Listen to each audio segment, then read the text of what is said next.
master, nandito tayo ngayon sa Kalumpit, Bulacan. Papakita ko sa inyo yung lugar kung saan makikita yung mga tiyanggihan ng mga hayop dito mga master.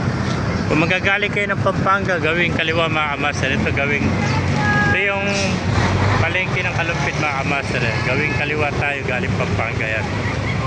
Tapat lang po tayo ng Extendicare Medical Clinic mga master yan. Yan. Ito kung magagaling ka ng Pulilan, gawing kanan yan. Ay mga master, dito po sila nakapwesto sa may stoplight lang. Ayan, ayan sa Toda Pungo Kalumpit. Ayan, yun po yung Toda ng Pungo Kalumpit. Ayan, ayan mga master, along the highway tayo. Ayan, ito po yung galing Malolos. Ayan, gawing kanan. Ito galing Pulilan naman, gawing kanan din. Ayan, ayan mga master, mga hayop sa Kalumpit. Ayan, ayan mga master. Makikita po nyo rito yung mga manok.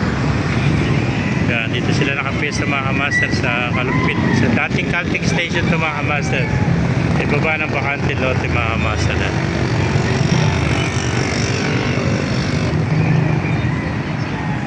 Mga master.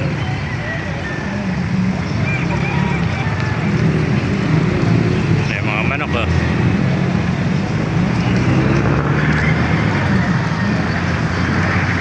Dumarating po along the highway lang tayo mga master. Yeah.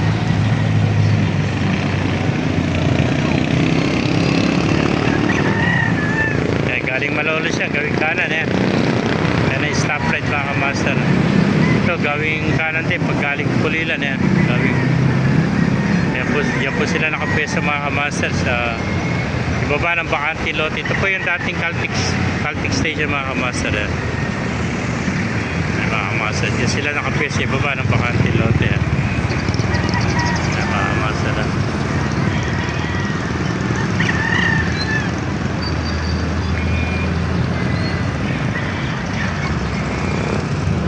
Mga master, pakipalo na lahat, pakishare natin video para maraming makapanood. Mabuhay tayo lahat. God bless you.